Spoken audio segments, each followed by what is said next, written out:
Halo teman, kali ini saya akan share 15 pinjol melewati batas kredit macet, OJK siapkan sanksi. Assalamualaikum warahmatullahi wabarakatuh. Bagaimana kabar teman-teman? Semoga tetap sehat selalu, tetap dilancarkan rezekinya, dan bisa terhindar dari namanya dosa riba, dan bisa mendapat pertolongan Allah untuk bisa melunasi semua hutang-hutang pinjol teman-teman. Amin amin ya rabbal alamin. Kali ini kita akan bahas OJK resmi mengumumkan 15 pinjol yang sudah melewati batas kredit macet. Kita akan review tentang sebab kenapa kok bisa seperti ini, sanksinya apa yang akan diterima, dan dampak buat pinjol lain apa. Maka dari itu simak video sampai habis ya teman. Yang pertama dikutip dari CNBC News, OJK resmi mencatat 3 perusahaan peer-to-peer lending atau pinjol belum memenuhi kewajiban ekuitas minimum, dan 15 lainnya mencatat jumlah kredit macet yang melebihi batas wajar. Nah, kita tahu untuk pinjaman online itu minimalnya ekuiditasnya 2,5 miliar. Nah, ada 3 perusahaan pinjol yang tidak bisa memenuhi ini karena ya kita tahu permodalannya cekak ya teman.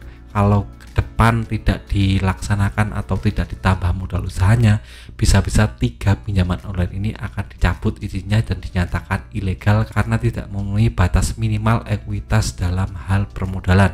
Itu yang 3 ya teman. Untuk yang 15 pinjaman online, kenapa kok bisa yang namanya galbay banyak sekali ya teman, melebihi batas minimal. Nah, kita tahu untuk minimalnya adalah 5%. Nah, kita asumsikan jika ada 100 orang yang pinjam, itu 5-nya nggak bayar tagihan atau galbay. Ini menjadi masalah serius buat OJK karena ini sudah melebihi batas ya teman. Jadi kenapa kok bisa seperti ini?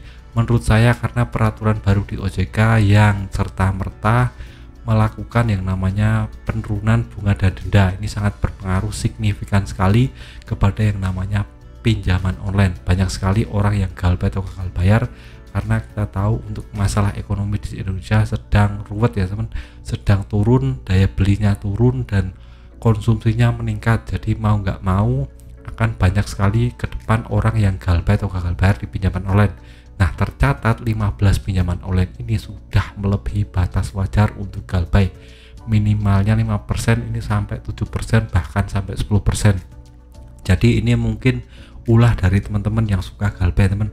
Kalau teman-teman rajin galbay, maka ke depan pinjaman online akan bangkrut dengan sendirinya karena melebihi ekuitas untuk yang namanya persenan per galbay teman. Jadi harus dicatat seperti ini. Teman-teman juga bisa berkontribusi untuk membuat pinjaman online bangkrut dengan cara digalbay. Itu adalah salah satu solusi. Untuk sekarang, sanksi apa yang akan diterima Bang kalau sampai galbaynya lebih dari 5%? Nah, menurut saya sanksinya pertama jelas teguran ya teman. Pertama teguran. Kalau mungkin tidak diindahkan atau masih 5%, itu akan ada sanksi administrasi. Nah, kalau sudah sampai administrasi ini sudah rada berat teman, karena ada uang yang harus dibayarkan kepada OJK karena tidak sesuai dengan ketentuan OJK. Nah, kalau sampai sanksi administrasi juga masih galbaynya tinggi, maka akan ada sanksi ketiga teman. Ini sanksi SKU atau pencabutan kegiatan usaha. Ini kemarin sempat terjadi di Akulaku juga sempat kena SKU, pencabutan kegiatan usaha. Jadi jika teman-teman kemarin nggak bisa pinjam di Akulaku, itu karena Akulaku sudah terkena yang namanya SKU atau pembatasan kegiatan usaha. Jadi untuk pinjamnya nggak bisa, untuk bayarnya juga susah ya teman. Tapi kita tidak tahu apakah OJK ini serius atau tidak ya. Yang jelas nanti kalau jumlah galbaynya terus meningkat, maka OJK akan bertindak tegas, menindak tegas 15 pinjaman online ini yang disinyalir galbaynya paling tinggi. Nah, sayangnya OJK tidak menyebutkan ke 15 pinjaman online ini, pinjaman online apa saja itu tidak disebutkan. Tapi yang jelas OJK sudah punya kisi-kisi jika memang sekarang banyak sekali pinjaman online yang bermasalah di Indonesia karena jumlah galbaynya terus meningkat dari hari ke hari. Nah, ini dampaknya buat pinjaman online lain apa Bang? Nah, dampaknya buat pinjaman online lain kita tahu akan semakin ketar-ketir karena OJK lama-kelamaan akan menyisir semua pinjaman online yang terbukti melanggar aturan OJK.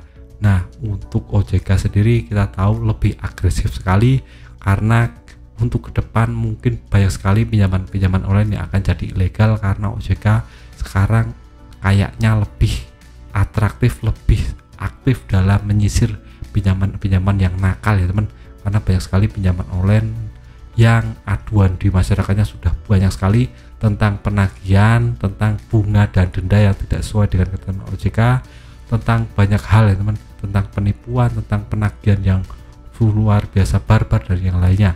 Nah, OJK menangkap sinyal-sinyal ini dan mulai menyisir pinjaman-pinjaman online yang nakal dan akan diilegalkan atau dicabut izinnya jika ke depan tidak membenahi sistemnya. Nah, kita lihat saja ke depan akan bagaimana. Yang jelas kita harus optimis, kita harus terus bekerja keras agar kita bisa dapat uang banyak untuk bisa melunasi semua hutang-hutang pinjolnya.